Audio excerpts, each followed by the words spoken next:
सत साहिब सतगुरुदेव की जय। बंदी छोड़ कबीर साहिब जी की जय। बंदी छोड़ गरीबदास जी महाराज जी की जय। स्वामी राम देवानंद जी गुरु महाराज जी की जय हो।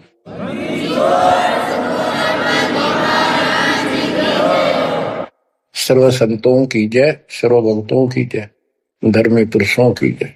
श्री काशी धाम की जय, श्री सुडानी धाम की जय, श्री क्रोथा धाम की जय, श्री बरवाड़ा धाम की जय। सत साहिब बच्चों, परमपिता परमात्मा कबीर जी की असीम रजा से आप परमात्मा की महिमा सुन रहे हो, अमर कथा सुन रहे हो, सत्यनारायण कथा सुन रहे हो। परमात्मा कौन है, कहाँ प्रमाण है, उसका क्या नाम है, परमात्मा की हमको आवश्यकता क्यों है, यह सब जानकारी मूल ज्ञान के अंदर विद्यमान है जो आपको सुनाया जा रहा है। ये सूक्ष्म वेद कहते हैं। ये सूक्ष्म वेद आपको सुनाया जा रहा है। हम हिंदू धर्म में जन्मे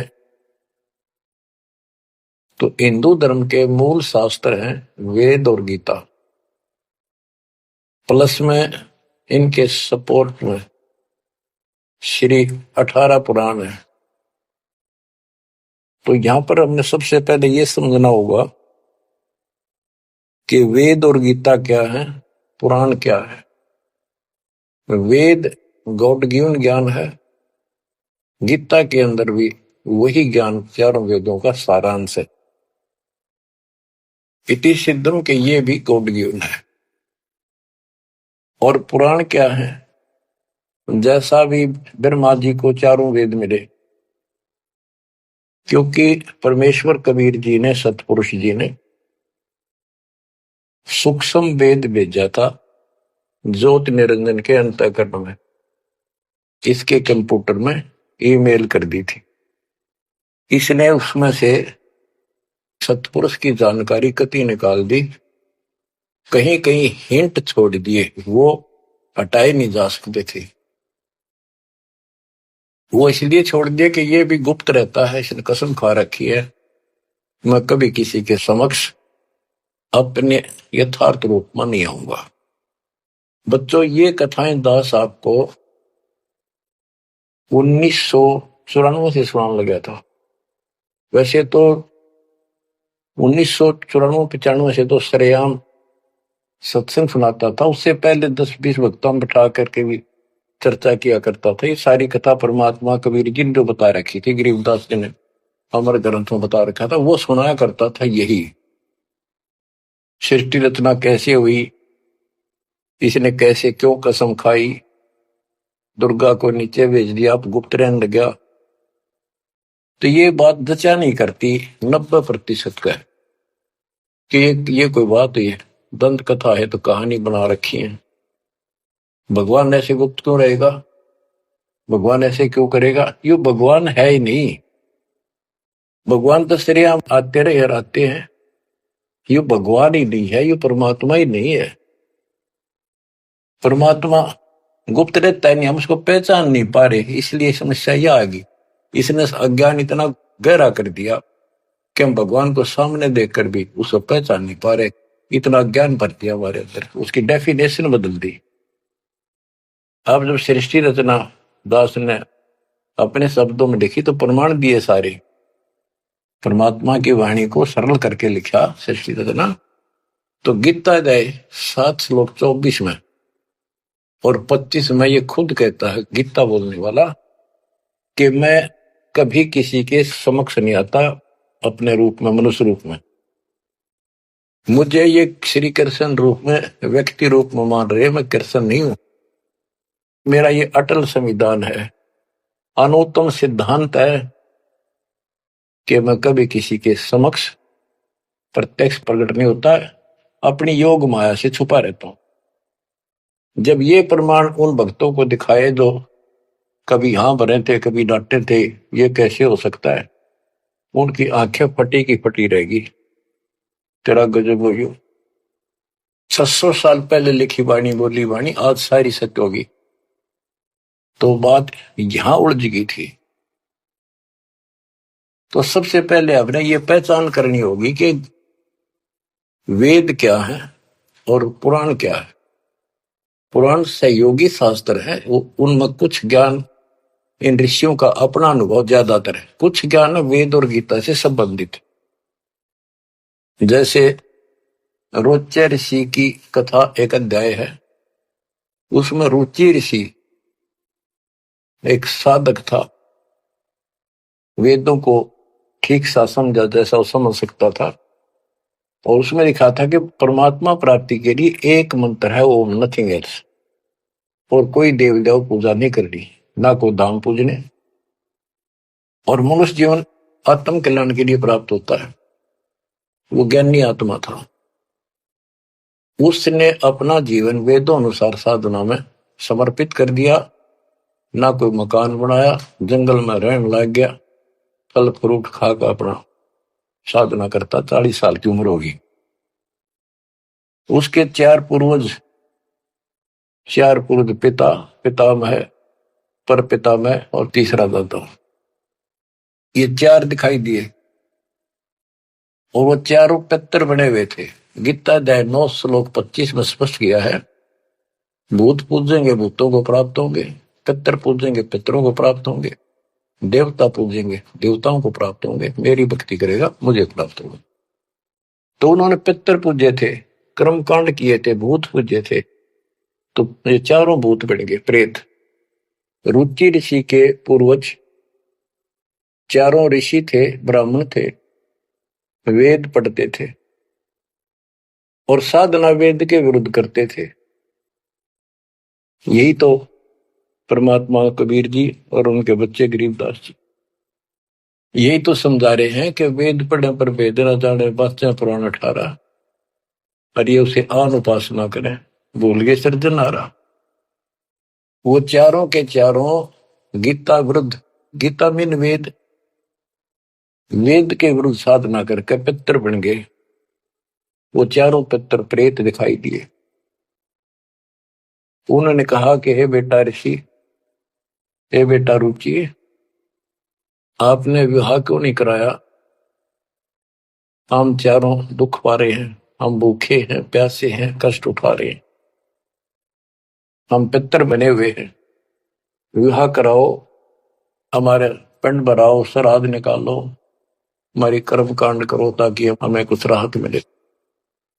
रुचि ऋषि वेद के जानने वाले थे। उन्होंने कहा, हे पितामहो, वेद में तो कहा है कि ये कर्म कांड, पितर पूजा, आन उपासना, देव पूजा, ये मूर्खों की साधना है, अविद्या है, आप मुझे क्यों इसमें लगा रहे? वो चारों ऋषि कहते हैं ब्राह्मण के बेटा बिल्कुल सही है, वेद में कर्म कांड को अविद्या ही लिखा है, और बच्चे तुम जिस मार्ग पर लगा है ये मोक्ष मार्ग है, और देखो हम दुख पा रहे हैं, हमारा कर्म कांड कर, हमारा छुटकारा करा। फिर बताते हैं पितर ये दे देंगे, पितर ये दे देते, पितर खाक दे देते, आप भूखे मरे। मार्कंडे पुराण से रोच्य ऋषि की उत्पत्ति कथा, ये अध्याय है, चैप्टर है। तो उन पितर आप तो नरक में पड़े ही थे, वो शास्त्र अनुसार शास्त्रों में वर्णित साधना कर रहा था, रुचि ऋषि को और फंसा लिया अपने जाल में। अब ये मोह भी एक काल का जाल है। मन में आई ते पिताजी दुख पारे, दादाजी दुख पारे, परदादा, तीसरा दादा। तो उसने कहा ठीक है पितर में हो, मैं 40 साल की उम्र होगी, कौन मेरा ब्याह करेगा? पितर बोले ये हो जाएगा, तू ऐसे तप कर ले। उसने तप करा, फिर ब्याह हुआ, फिर उनके पितर हो गए, पितर पूजा करी। आप भी पितर बना, रुचि ऋषि भी पितर बना, और आप भी पितर बने रहे थे। तो बच्चों ये जो वेद ज्ञान है गॉड गिवन, और जैसे किसी ने कांट छांट कर छोड़ रखा है, पर सहज इतना वो कराया है। और पुराण जो है ये ऋषियों के अपने अनुभव है। तो वेद ज्ञान स्पष्ट हो गया। दोनों से स्पष्ट होगा। रुचि ऋषि कहता है ये अविद्या है, वेद में बोला है ऐसा नहीं करना। और पितर भी हाँ भरते क्योंकि उन्होंने वेद पढ़ रखे थे, पर क्रिया गलत करी। स्पष्ट हो गया, पुराण से स्पष्ट हो गया, ये पुराण में वेद ज्ञान है। इसके अतिरिक्त इस कथा में जो भी है सारी बकवास है, कति नरक में जाने का है। इसलिए तो वेद ज्ञान है वो हमने स्वीकार्य है और उसको समर्थन में ले भी रहे हैं। और गीता बोलती है 9वें अध्याय का 25वां श्लोक यही कह रहा है। लेकिन यहां तो गीता बोलने वाला कहता है मेरी भक्ति करता है तो मुझे प्राप्त होता है।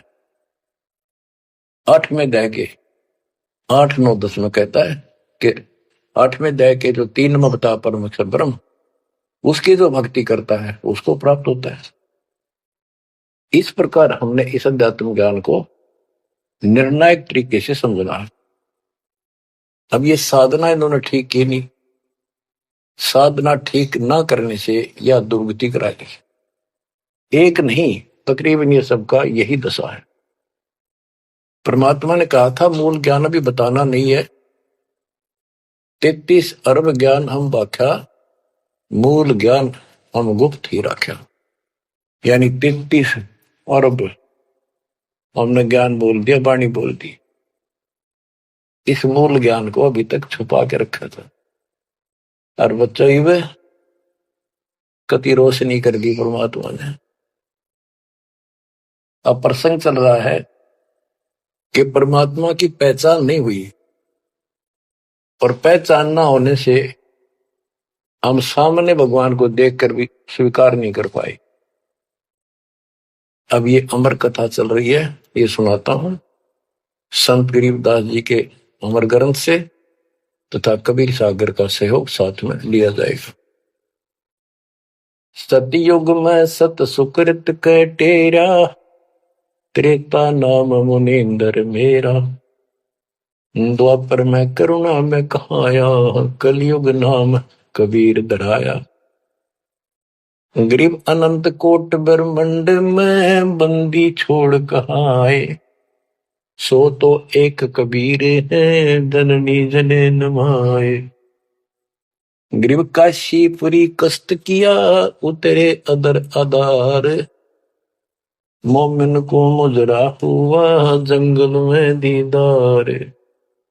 बच्चों आपको बताया था कि द्वापर युग के अंदर सुदर्शन नाम के एक परमात्मा कबीर जी के परम भगत थे। उस समय परमेश्वर करुणा में नाम से प्रकट थे और वाल्मीकि जाति थी। सुदर्शन भी वाल्मीकि जाति से थे। इनके माता पिता परमात्मा कबीर जी यानी करुणामय जी की बात को नहीं माना, वो मरे गए। भगत चिंतित हुआ, बहुत चिंतित हो गया। तब कबीर साहब जानी जान तो थे ही, फिर उसके मुंह तक को आना चाह थे कि बेटा क्या बात होगी, मौत तो होया करे पर दौरे थे, इस समय शरीर छोड़ ही देना चाहिए, चिंता ना कर। सभी ने जाना है। फिर उसने बताया प्रभु ये परमेश्वर मरण की चिंता को ना, इनके कष्ट की चिंता है, इन आपकी शरण नहीं ली, असंग जन्म दुख पाओगे। बड़े अच्छे थे, दास को ठाई ठाई फिरा करते थे, कंधे बताते थे, लाद करते थे। वो बात याद आवा है, अब इनका क्या होगा। मैं इनका कोई उपकार नहीं कर पाया, मेरे पास भगवान मेरे साथ थे, मैं समझा नहीं पाया मुझसे क्या अपराध हुआ। यानी वो कमजोरी तो थी है उसमें। परमात्मा बोले बेटा चिंता ना कर, तेरे माता पिता ने मैं संभालूंगा और कष्ट नहीं पाने दूंगा, इनको मोक्ष भी दूंगा, आप विश्वास रखें। बस इतने कहे बात से सुदर्शन जी को तो 100% विश्वास था। कति शांत हो गए, दंडोत प्रणाम किया, सो शुक्र बनाए, निश्चिंत हुआ। यह है संकट मोचन कष्टन मंगल करण कबीर। पल में के कर देख, सेकंड में दुख दूर कर दिया और निभाया भी उसको। तो बच्चों अपने उस वचन के आधार पर परमात्मा उस सुदर्शन जी के माता पिता से मिले। उनका पहला जन्म हुआ, मनुष्य का ब्राह्मण थे, 6-7 साल की उम्र के बच्चे रूप में मिले, 2 साल उनके साथ रहे। उनको समझाने की चेष्टा की, पर उल्टे बोले। एक दिन थप्पड़ मार दिया, परमात्मा अंतर ध्यान हो गए, बहुत रोए, तड़पते रह गए, हे भगवान थे, हे मालिक कित गए, सारा जीवन तड़प कर खोया। वो कर्म बनाए, याद बनी, वाले की चाह बनी, यो भी एक स्मरण हो गया उनका। अगला जन्म में फिर वो जन्म हुआ मनुष्य का, ब्राह्मण ब्राह्मणी रूप में हुए, ब्याह हुआ, संस्कार से ही तो संस्कार जुड़े सारे। उसमें भी ब्राह्मण थे, अहंकार भरा पड़ा था ऊंच जाति का। पहले वह मरोड़ काट दी, उनको मुसलमान बनवाया परमात्मा। ये इनका गौरी शंकर सरस्वती नाम था, और बड़ी अच्छी लगन थी। शिव जी की केवल शिव पुरानी कथा करते थे और किसी को नहीं मानते थे, ना को पाखंड करते थे, ना किसी को भ्रमित करते थे। कथा सुना दी, वो दान दक्षिणा आ गई, वो अपना स्वीकार किया, उसी से रोटी रोटी चलाते थे और दान भी करते रहते थे। क्योंकि पहले से वो सच्चा सुच्चा जीवन जीते आ रहे थे। संतान फिर भी नहीं हुई, तो उनकी महिमा काफी होगी, और ब्राह्मणों से उनकी महिमा ज्यादा होगी। भाई निस्वार्थ सेवा ये करे हैं, ना कोई लालच, ना मिसगाइड करते। काफी जनता हिंदू लोग इनके दीक्षा लेने लगे। मुसलमानों को टेंशन यह होगी कि ये हिंदू धर्म का ज्यादा प्रचार कर रहा है, और जो कर्मकांडी पंडित थे उनको ये टेंशन होगी कि इसने हमारी रोजी रोटी बंद कर दी। वो उससे ईर्षा रखते थे और औरों को मिसगाइड करते थे, झूठ बोले क्या करेगा, ना को क्रिया बताता, ना को धर्म कर्म बताता, कथा सुना देता, इससे क्या होने का है। मुसलमानों को पता था कि सारा ब्राह्मण समाज इनसे दूर है, इनका कोई साथी नहीं, और ये हिंदू धर्म का प्रचार ज्यादा कर रहा है। उसको एक दिन जाके 10 माता ने जबरदस्ती अपना पानी पिला दिया, उसके सारे मकान में छिड़क दिया। लोग पूछना भाई कैसे आ रहे हो, क्या हो गया, भाई इसने मुसलमान धर्म स्वीकार कर लिया। वह बात आगे की तरफ फैल गई सारी काशी ब्राह्मणों में।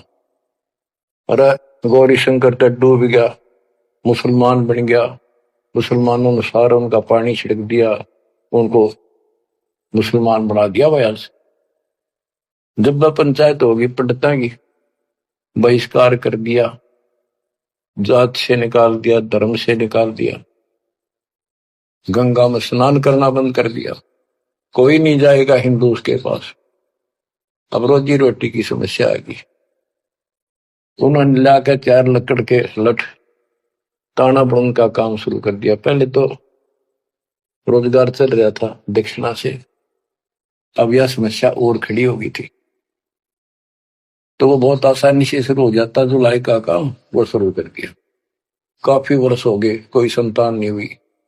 बेशक वो मुसलमान थे, पर भक्ति अपने वही करते थे, शिव जी को याद करते थे। ये आपको पहले ही बताइए कथा।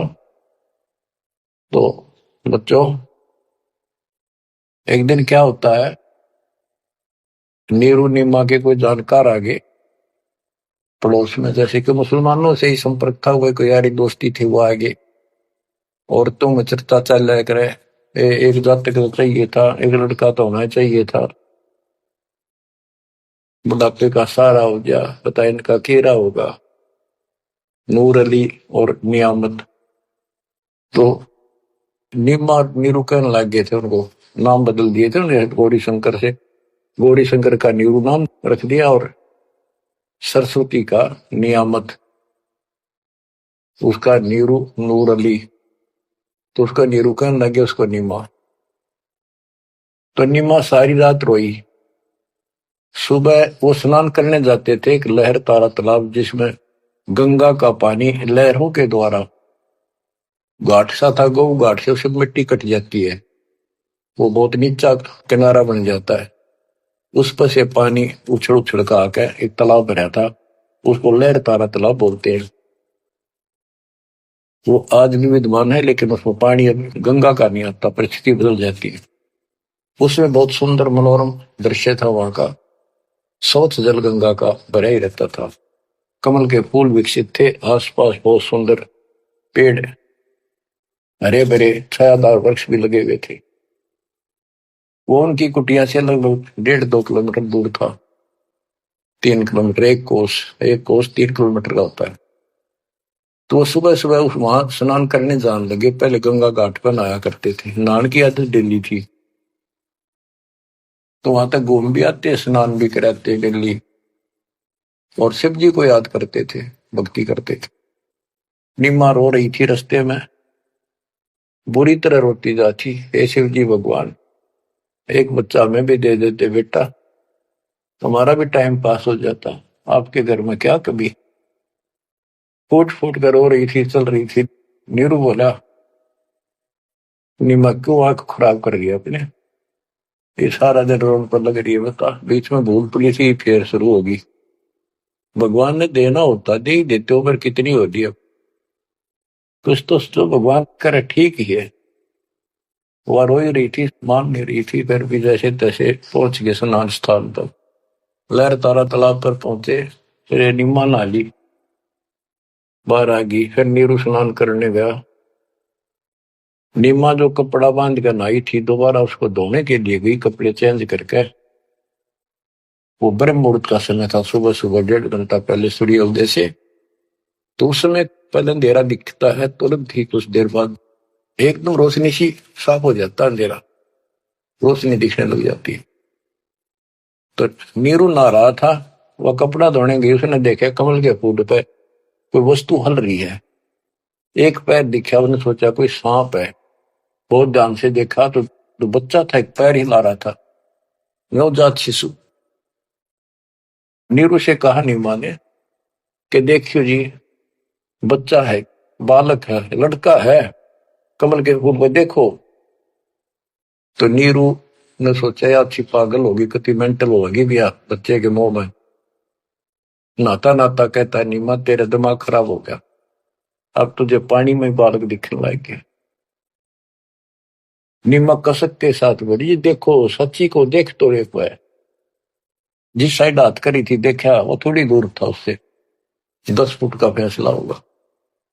एकदम नीरू गया, कमल के फूल समेत बच्चे ने उठाकर निम्मा को दे दिया।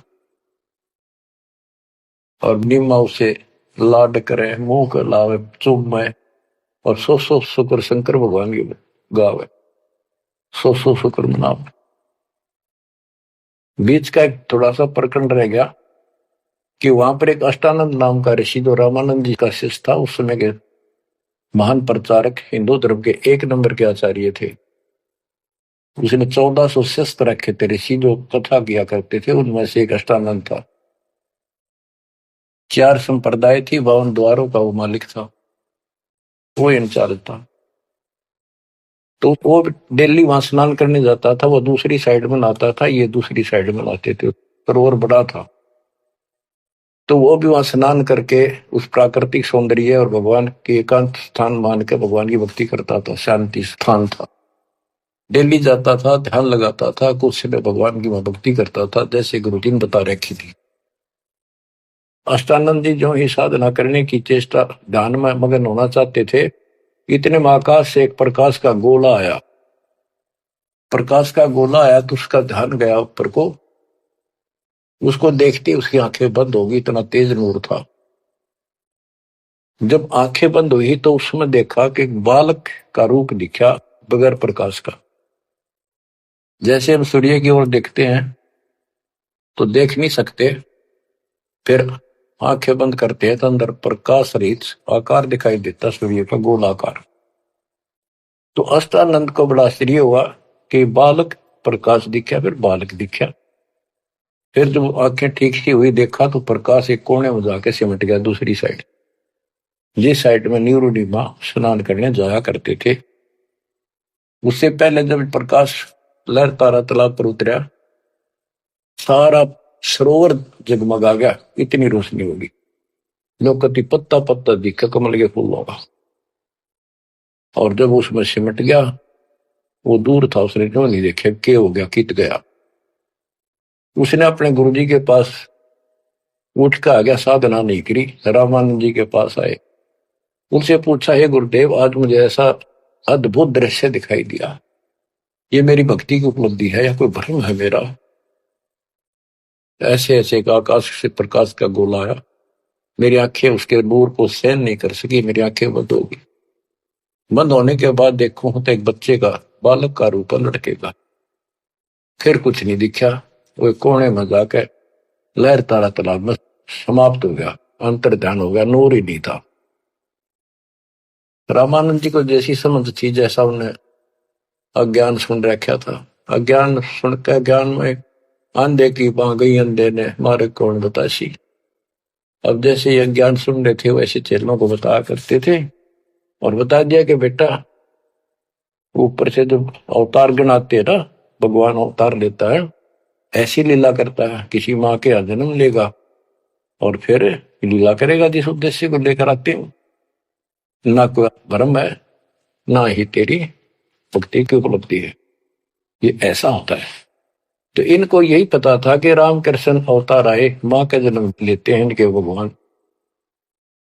और गरीबदास जी कहते हैं, गरीब अनंत कोट ब्रह्मंड में बंदी छोड़ कहाँ आए, सो तो एक कबीरे हैं जननी जने नमाए। तो रामानंद दृष्टानंद की तो वही बात फैसला। अब नीरू नहा रहा था, नीमा उस भगवान से लाड कर रही थी, सो शुक्र अपने भगवान शंकर के बना रही थी। जगत का पेखड़ा पेख्या, धनी का नाम ना लेखा। बच्चा इसने कोई लेना देना नहीं था इस बात से, भाई मेरा नाम ले विष्णु का, ले शंकर को, किसी को क्रेडिट दे, पर इनकी आस्था बनी रहा भगवान में। ये चाहूं थे दाता आज तक, नरसिंह रूप लेकर ना कुछ मारा रणक्षपु, विष्णु को क्रेडिट कोई बात नहीं, चलन दो, बतेरे दिन चल गई इनकी, अब सारा क्लियर हो जाएगा। मूसल को 3-4 साल का बाल के उठा नहीं सकता, ये तो कभी बच्चे थे उस दाता के। फिर भी अब बच्चों देखो, वो मालिक अपना बाप है, माँ भी वही है और पिता भी वही है, वो दोनों तरफ से दुखी है हमारे लिए, उसमें इतना मोह है। माँ का मोह बालक में घना, पिता का मोह माँ का उससे बहुत घना, और भगवान का उन दोनों वाला, माँ भी है वो हमारी, पिता भी। इसलिए तो दुखी हो रहा है ना, क्या जरूरत थी उस पानी में वो आकर प्रगट होने की से, भूतावास के अंदर जंगल में अपनों के लिए मरता। अब बच्चों परमात्मा ने अपनी महिमा नहीं बनानी थी, उसने तो आस्था रख रही थी भगवान में, इनकी आस्था बनी रही। बच्चों अब हमें ज्ञान हो गया कि वो भगवान है जिसको नीमा सीने का लगाए खड़ी थी, लाड कर रही थी, प्यार कर रही थी, उस समय उसके शरीर की स्थिति कैसी होगी। गीता अध्याय 18 श्लोक 62 में कहा है कि उस परमेश्वर की शरण में जा तू, उसकी कृपा से तू परम शांति को और सनातन परम धाम को प्राप्त होगा। वो सुख सागर है और वो असंग ब्रह्मांड का स्वामी, अरे गोदी में कितनी पुण्यात्मा है वो बच्चों, हिसाब लगाओ। उस मालिक का नाम लेने से कितनी खुशी होती है, शरीर में अलग से एक लहर दौड़ती है, और वो बहन उसको सीने से लगा रही, मुंह चूमे लाड करे, कितना मोह हो गया। सो सको रे शंकर भगवान, हे भोलेनाथ बड़ी दया करी। इतने में नीरू स्नान करके आ जाता है, उसको लोक लाज के हिसाब से उसने विचार किया अपने मन में, और वो नीमा के सामने व्यक्त किया कि नीमा हम इस बच्चे को लेकर घर नहीं चलेंगे, क्योंकि समाज के लोग ये कहेंगे ये किसी का चुरा लाए, ये कहेंगे इसके माता पिता बताओ वहां छोड़ के आवांगे, हम बतावा कितने, हम कहेंगे कमल के फूल पे, वो मानने नहीं। यह सारी बात उल्टी हो जाएगी। अब तक पहले तो मुसलमान बने हम, अब इनसे भी निकाल दिया जाएंगे, हमें काशी से निकाल देगा राजा कि तुम बच्चे चुराते करते हो। निमा बोली जी कुछ भी कहो, मैं इस बच्चे बिना जी नहीं सकती, पता नहीं इसने कैसे मोहित कर लिया मेरे को, मैं प्राण छोड़ सकती हूँ, मैं देश निकाला ले लूंगी, देश काम छोड़ दूंगी पर बालक नहीं छोड़।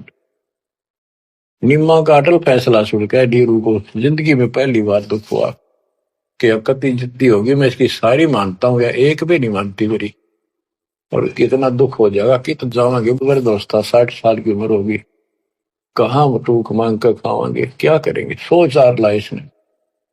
अंत में दुखी होते रोते हुए ने कहा मैं तेरे एक मारूंगा थप्पड़ ऐसा तो मानती नहीं, पटक इसने नीचे। आज तक मैंने तेरे तेरे हाथ भी नहीं गिरा था क्योंकि हमारा संतान नहीं थी, मैं चाहता था इसको कष्ट ना हो, पर तू जमा जद्दी होगी। जब उसने हाथ करना चाहा तो परमात्मा बोले गोदी में कि निम्मा नीरू मोमिन तुम्हें कुछ नहीं होगा, मैं तुम्हारे कल्याण के लिए आया हूं और मुझे घर ले चलो, कुछ नहीं होगा, कोई कुछ नहीं कहेगा। अब नीरू ये बात नहीं समझ पाया था कि कुछ ना होगा, पर होगा जरूर।